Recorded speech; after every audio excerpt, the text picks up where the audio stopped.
네, 여러분 역설이라는 말을 들어보셨을 겁니다. 역설. 논리적으로는 모순되는 것 같고 또 말이 안 되는 것 같고 맞지 않는 것 같은데 거기에 참 뜻이 숨어 있고 진리가 담겨 있을 때 우리는 그것을 역설이라고 말합니다. 우리가 믿는 십자가의 도가 대표적인 역설입니다.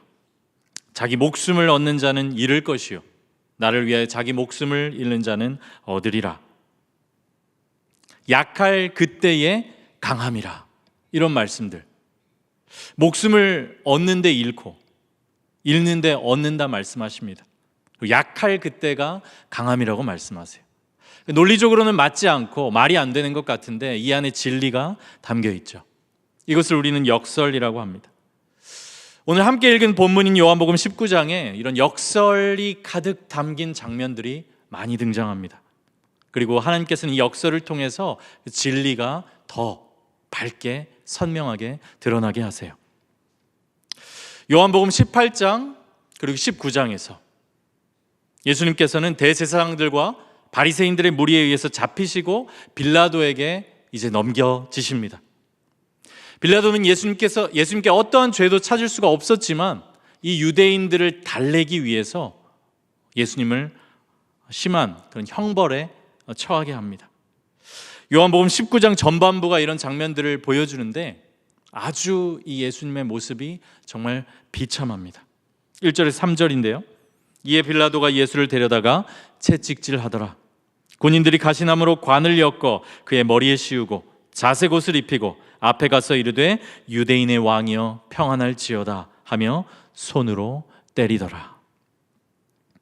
우리는 흔히 채찍이라고 하면 가죽으로 된 긴 끈 정도를 생각하기가 쉽습니다. 그런데 이 로마 시대의 태형 채찍질에 사용된 채찍은 훨씬 더 잔인하고 파괴적이었어요. 그냥 끈으로 된 것이 아니라 여러 갈래로 되어 있었고 이 여러 갈래의 끝에는 쇠 조각, 뼈 조각, 쇠구슬 이런 것들이 다 달려 있었습니다. 그리고 이 채찍을 보통 물에 불려서 더 무겁게 만들었다고 합니다. 통상적으로 이 채찍질, 태형이 이 십자가형에 처해지기 전에 행해졌는데 사실상 이 태형만으로도 이 죄수가 목숨을 잃을 수가 있었기 때문에 이 태형의 수위를 조절하는 것이 관례였다고 합니다. 그만큼 잔인했던 것이죠.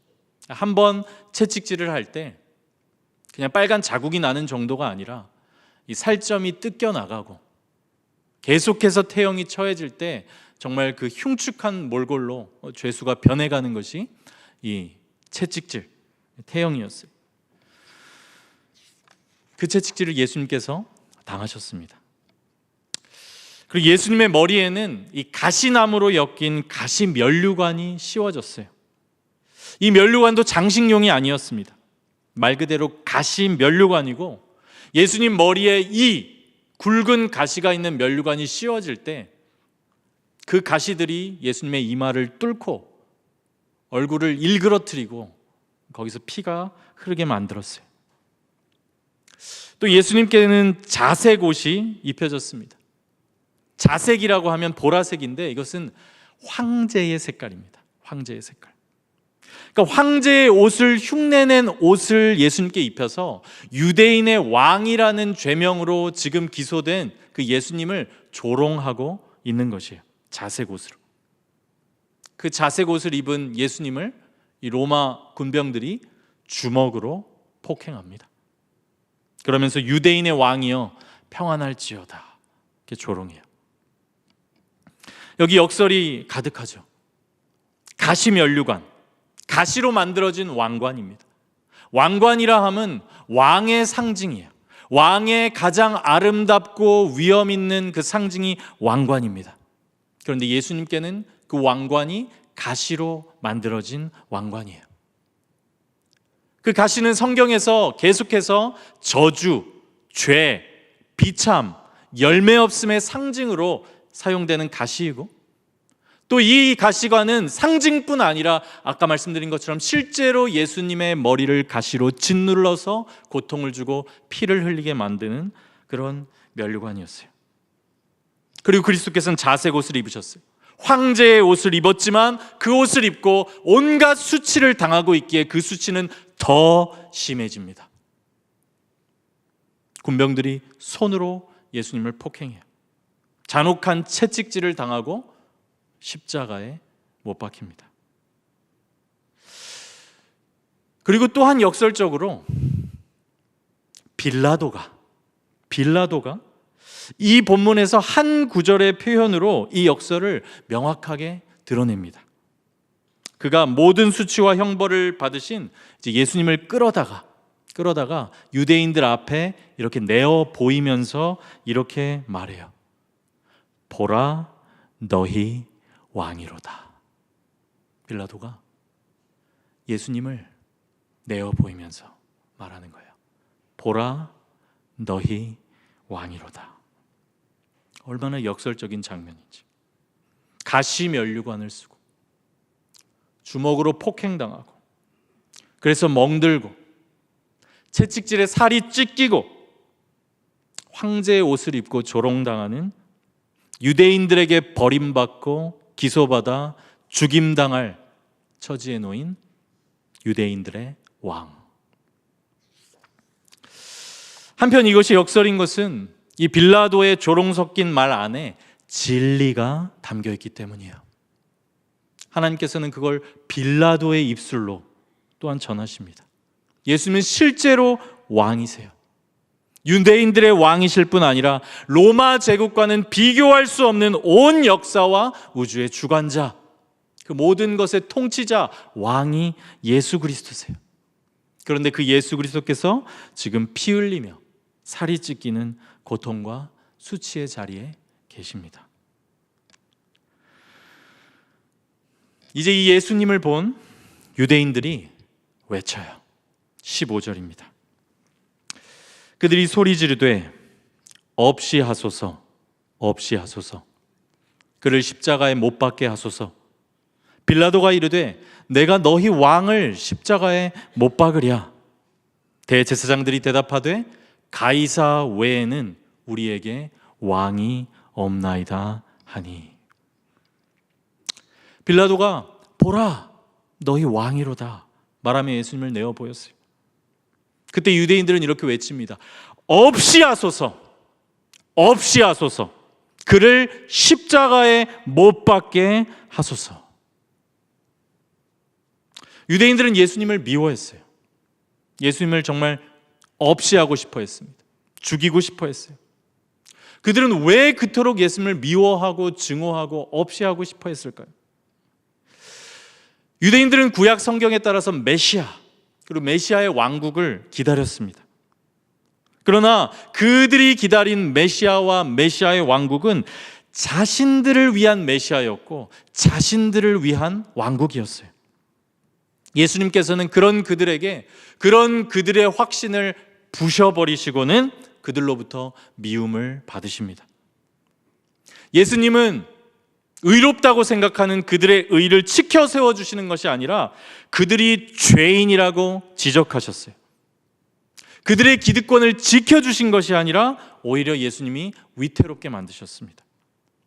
예수님은 자기 의와 자기 권리를 주장하며 자기 왕국을 세우려는 그들을 강하게 지적하시고 오히려 그들이 죄인이라고 여기는 자들과 함께 하셨어요. 예수님은 진정 하나님의 아들이셨고 진리만을 전하셨으며 성경이 약속한 바로 그 메시아였지만 그들이 원하는 메시아는 아니었습니다. 그래서 그들은 예수님을 미워했어요. 그들의 확신을 깨고 그들이 원하는 것을 주지 않고 그들의 것을 위태롭게 만들었기 때문이죠. 그리고 결정적으로 지금 예수님께서는 앞에서 말씀드린 이 모든 역설, 피 흘림, 수치, 폭행, 채찍질, 자색 옷을 입고 가시 면류관을 쓰심, 이 모든 역설을 지금 뒤집어 쓰시고 빌라도가 말하는 대로 보라, 너희 왕이로다 하는 이 수치와 함께 그 유대인들 앞에 서셨습니다. 이 역설적인 모습으로 자신들이 그 메시아를 기다리던 그들 앞에 예수님이 서 계세요. 유대인들은 이 모습의 예수 그리스도, 이 예수 그리스도를 절대로 자신들의 왕으로 인정할 수가 없었습니다. 지금 그리스도는 그들이 가장 싫어하는 모습으로 그들 앞에 서 있어요. 약하고 저주받고 조롱당하고 그 모습으로 서 있습니다. 그래서 그들은 이 예수님을 향한 조롱과 이 약하고 수치스러워 보이는 예수님을 향한 경멸과 부정을 담아서 외치는 거예요. 아닙니다. 이 자는 우리 왕이 절대로 아닙니다. 절대로 그럴 수가 없습니다. 이 자를 없이 하소서. 그를 지금 그의 모습에 맞는 저주받은 나무 십자가에 못 박게 하소서. 그들은 자신들의 왕을 알아보질 못해요. 구약 성경에 정통한 이 유대인들, 수천 년 동안 기다려왔던 이 메시아를 알아보지를 못합니다. 죄가 그들의 눈을 가리고 있어요. 빛이 어둠에 비추되 어둠이 깨닫지 못하더라. 사랑하는 여러분, 우리들은 고난 주간을 지금 보내면서 이 십자가의 길에 대해서 함께 묵상하고 있습니다. 오늘 또 이 십자가, 예수 그리스도의 십자가 지신 이 이야기 앞에 우리들을 한번 함께 비추어 보기를 원합니다. 유대인들이 그들의 왕을 알아보지 못하고 눈이 가리워진 채 없이 하소서 이렇게 외쳤습니다. 혹시 이 모습이 오늘날 우리들의 모습은 아닌지 우리가 함께 돌아보길 원합니다. 오늘 우리는 십자가 지신 그리스도, 참된 메시아, 그 십자가 지신 그리스도를 알아볼 수 있는 그 눈을 가지고 있습니까? 그 눈을 가지고 살아가고 있습니까? 십자가, 너무 익숙한 단어입니다. 십자가에 달리신 그리스도, 우리에게는 호흡과도 같고 일상과도 같은 표현이에요. 그러나 혹시 우리 마음 깊은 곳에서는 이 십자가를 향하여, 이 그리스도를 향하여 유대인들처럼 혹시 우리 마음 깊은 곳에서는 없이 하소서 이렇게 외치고 있지는 않습니까? 우리가 이 십자가 지신 그리스도의 십자가를 바라보지 않고 세상의 힘, 우리 자신의 의, 세상의 방법, 이 세상에서의 형통과 승리, 이걸 바라보고 있다면, 그리고 내 마음이 나도 모르게 이런 것들의 매력을 느끼고 이런 것들을 향해 끌리고 있다면 이 마음이 바로 우리 주 예수 그리스도를 알아보지 못하고 십자가에 못 박은 자들의 마음이라는 것을 우리가 함께 기억하기를 원합니다. 그리스도를 십자가에 못 박으면서 그들은 이렇게 말했어요. 가이사 외에는, 이 세상의 왕 외에는, 이 세상의 권세와 능력과 그 매력적인 그 힘 외에는 우리에게 왕이 없나이다. 근데 우리들의 마음이 거기에 끌리고 있다면 거기에는 십자가를 바라볼 수 있는 눈이 없습니다. 사랑하는 여러분, 우리들은 십자가를 붙들어야 합니다. 십자가 없이는 부활이 없습니다. 십자가의 고난이 없이는 진정한 영광이 없습니다. 이 십자가의 돌을 붙들지 않고는 우리 이 썩을 몸에 부활 생명이 나타날 방도가 없습니다. 그리스도께서는 십자가를 지셨어요. 그분은 십자가에 못이 박히셨습니다. 그리고 그리스도를 믿는 우리들도, 우리의 옛 자아도 그리스도와 함께 이미 십자가에 못이 박혔습니다. 이 진리를 믿고 우리 자신을 부인하며 살아가는 이 삶에만, 십자가의 돌을 붙드는 삶에만 성령의 능력과 부활의 생명이 임하는 것을 여러분 믿으시기 바랍니다. 또한 우리들이 진정 이 십자가를 볼 수 있는 눈을 지금 가졌는가? 이걸 돌아볼 때 우리가 점검해 보아야 할 것이 있어요. 그것은 우리가 지금 우리들의 지체와 우리들의 이웃을 어떤 눈으로 바라보고 있는가, 이것입니다. 이것이 우리가 지금 무슨 눈을 가졌나, 그리스도를 알아보는 눈을 가졌는지, 아니면 없이 하소서 눈이 가려진 상태인지를 또한 보여주는 것이에요.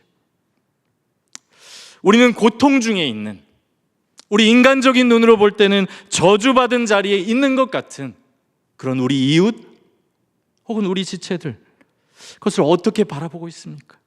그것이 이 눈을 가졌는지 우리가 점검해 볼 수 있는 기준이에요. 예수님께서는 이렇게 말씀하셨습니다. 내가 진실로 너희에게 이르노니 너희가 여기 내 형제 중에 지극히 작은 자 하나에게 한 것이 곧 내게 한 것이니라. 내가 진실로 너희에게 이르노니 이 지극히 작은 자 하나에게 하지 아니한 것이 곧 내게 하지 아니한 것이니라. 작은 자에게 한 것이 내게 한 것이고, 이 지극히 작은 자에게 하지 아니한 것이 내게 하지 아니한 것이라고 예수님께서는 말씀하셨어요. 우리들이 혹시 우리의 이웃을, 또 지체를 이 정죄의 눈이나 판단의 눈으로 바라본다면, 또 그렇게까지는 아닐지라도 그저 무관심으로 내가 저 자리에 있지 않아서 다행이다, 이런 자기중심적인 그런 눈으로 바라보고 있다면 우리는 지극히 작은 자 하나의 모습으로 오신 우리 주 예수 그리스도를 알아보지 못하는 것이에요. 오늘 우리들에게는 이 그리스도의 십자가에 달린 그리스도를 알아보는 눈이 있습니까? 사랑하는 여러분, 그리스도의 죽음을 묵상하는 이 고난 주간에 우리들 정말 십자가에 달리신 그리스도를 알아볼 수 있는, 바라볼 수 있는 그 영안을 열려지게 해달라고 함께 기도하기를 원합니다. 우리 눈에 씌워진 자기의, 자기중심적인 생각, 이웃과 지체를 판단하고 정죄하는 마음, 이미 십자가에 못 박혔으나 아직도 내 안에서 꿈틀대는 나의 그 옛자, 그 눈꺼풀들이 벗겨지고 그리스도를 바라볼 수 있는 그 눈을 달라고 우리들 함께 계속해서 기도하기를 원합니다. 우리들은 왜 왕이신 그리스도께서 이런 역설적인 모습으로 십자가의 고통과 조롱과 수치를 감당하셔야 했는지 잘 알고 있습니다. 그분이 우리의 죄를 친히 담당하셔야 했기 때문이에요. 그가 찔림은 우리의 허물 때문이요, 그가 상함은 우리의 죄악 때문이라. 그가 징계를 받음으로 우리는 평화를 누리고 그가 채찍에 맞음으로 우리는 나음을 입었도다. 우리는 다 양 같아서 그릇 행하여 각기 제 길로 갔거늘 여호와께서는 우리 모두의 죄악을 그에게 담당시키셨도다. 우리의 허물 때문에 우리 주 예수 그리스도 하나님의 아들의 얼굴이 가시로 짓이겨졌어요. 우리의 죄악 때문에 그 채찍에 그분의 살점이 떨어져 나갔어요. 우리의 죄와 허물로 인하여 죄 없으신 그리스도께서 죄가 되셔서 십자가에 못이 박히셨습니다. 아무 소망이 없는 우리 때문에, 그리고 우리를 위하여 그 보혈 흘리신 그리스도의 은혜와 자신의 독생하신 아들까지 아끼지 아니하시고 그 자리에 내어주신 그 하나님 아버지의 사랑이 이 고난주간에 우리들에게 다시 깨달아지고, 그래서 우리가 그리스도의 십자가를 바라볼 수 있게 되기를 간절히 바랍니다. 이 예수 그리스도의 십자가, 하나님 아버지의 아들, 하나님 아버지의 아들 예수 그리스도를 향한 뜻이었고, 또한 이 예수 그리스도의 십자가가 성삼위 하나님의 죄인들인 우리들을 향한 뜻이었어요. 이 십자가가 이 성삼위 하나님의 영원하신 계획이었기 때문에 이 십자가는 이 역사 속에서 우리가 확인하는 대로 그대로 이루어졌어요. 왕이신 분이 십자가에 못 박히셨습니다. 그러나 이 역설의 십자가를 통해 정말 역설적으로 하나님의 뜻이 이루어졌어요. 십자가를 통해. 그리고 이 역설을 통해서 하나님의 뜻이 더 선명하고 밝게 비추어 드러나며 선포되었습니다. 이것이 오늘 본문 그리스도의 십자가 위에 새겨진 죄패를 통해서 또한 확인됩니다. 요한복음 19장 19절에서 22절인데요. 빌라도가 패를 써서 십자가 위에 붙이니 나사렛 예수 유대인의 왕이라 기록되었더라. 예수께서 못 박히신 곳이 성에서 가까운 고로 많은 유대인이 이 패를 읽는데 히브리와 로마와 헬라 말로 기록되었더라. 유대인의 대제사장들이 빌라도에게 이르되 유대인의 왕이라 쓰지 말고 자칭 유대인의 왕이라 쓰라 하니 빌라도가 대답하되 내가 쓸 것을 썼다 하니라. 그리스도께서 십자가에 못 박히실 때 그 죄패의 말이 기록됐어요. 그것은 구체적인 죄명을 적시하기 위한 그 죄패의 말이었는데 그것은 유대인의 왕이라고 그렇게 적혀져 있었습니다. 대제사장들은 유대인의 왕이 아니라 자칭 유대인의 왕이라고 적어라 그렇게 요구했지만 그것은 받아들여지지가 않았습니다. 죄패에는 그대로 유대인의 왕이라고 기재가 되었어요. 그리고 그분은 실제로 왕이셨어요. 빌라도와 로마 권세를 통해서 이루어졌지만 그 죄패에 쓰여진 말은 진리였습니다. 나아가 이 유대인의 왕이라는 죄패에 새겨진 이 말은 유대인의 언어인 히브리어 뿐만 아니라 로마어와 헬라어로까지 기록이 되었어요. 당시 로마어는 라틴어여서 이 로마 제국의 공식 언어였고 헬라어는 유대인과 이방인이 모두 사용하는 국제적인 언어였습니다. 그리고 히브리어는 이 유대 민족들이 이해하는 언어였어요. 그러니까 예수 그리스도의 죄패에 새겨진 유대인의 왕이라는 표현이 그 당시의 세계관 하에서 모든 사람에게 전해질 수 있는 세계의 언어로 다 기재가 된 것이에요. 이 장면 또한 역설적으로 그리스도께서 왕이심을 만방에 선포하고 있어요. 그리스도는 유대인의 왕이실 뿐 아니라 만왕의 왕이세요.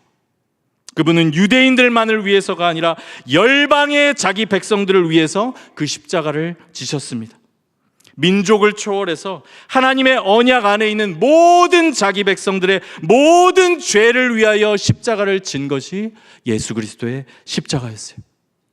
그런데 그 하나님의 뜻이 이 조롱과 정죄가 담긴 죄패를 통해서도 밝히 드러나지고 선포가 되고 있습니다. 이 그리스도께서 십자가에 달리실 때 휘장이 찢어졌어요. 하나님과 우리 사이에 가로막는 그 휘장이 찢어졌어요. 그리고 또한 유대인과 이방인 사이에 담이 허물어졌습니다. 그래서 우리 같은 이방인들도 하나님의 그 언의 언약 안에 들어올 수 있게 되었어요. 하나님께서는 이 일을 십자가를 통해 이루셨고 십자가를 통해 선포하셨습니다. 또한 우리가 아는 것과 같이 그것으로 끝이 아니고 부활하시고 승천하시고 성령을 보내어 주심으로 실제로 그 일을 이 역사 속에서 이루셨어요. 하나님께서는 이 역설의 십자가를 통해서 하나님의 뜻을 이루시고 선포하신 것이에요. 이 십자가를 통해서 하신 것입니다.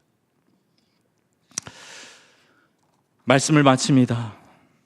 사랑하는 여러분, 이 하나님께서 은혜 주시기로 정말 베푸신 이 고난주간에 우리 그리스도의 십자가에 달리신 그리스도를 묵상합시다.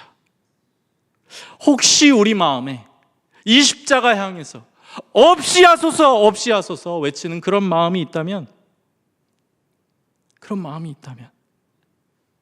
다시 십자가를 바라보며 그 십자가에 새겨진 사랑뿐 아니라 그 놀라운 지혜와 그 하나님의 능력과 그 아름다움을 우리들 볼 수 있는 눈을 성령의 역사 가운데 주시기를 우리들 함께 간구합시다.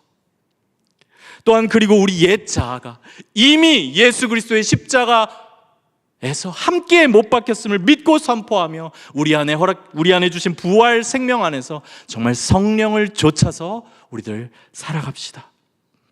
물론 그 삶은 자기 부인의 길입니다. 십자가의 길입니다. 세상이 이해 못하는 길입니다. 그러나 오늘 말씀과 같이 세상이 이해하지 못할지라도 이 역설의 십자가를 통해 하나님께서 하나님의 뜻을 이루시고 하나님의 뜻을 선포하셨다는 것을 여러분 믿으시기 바랍니다.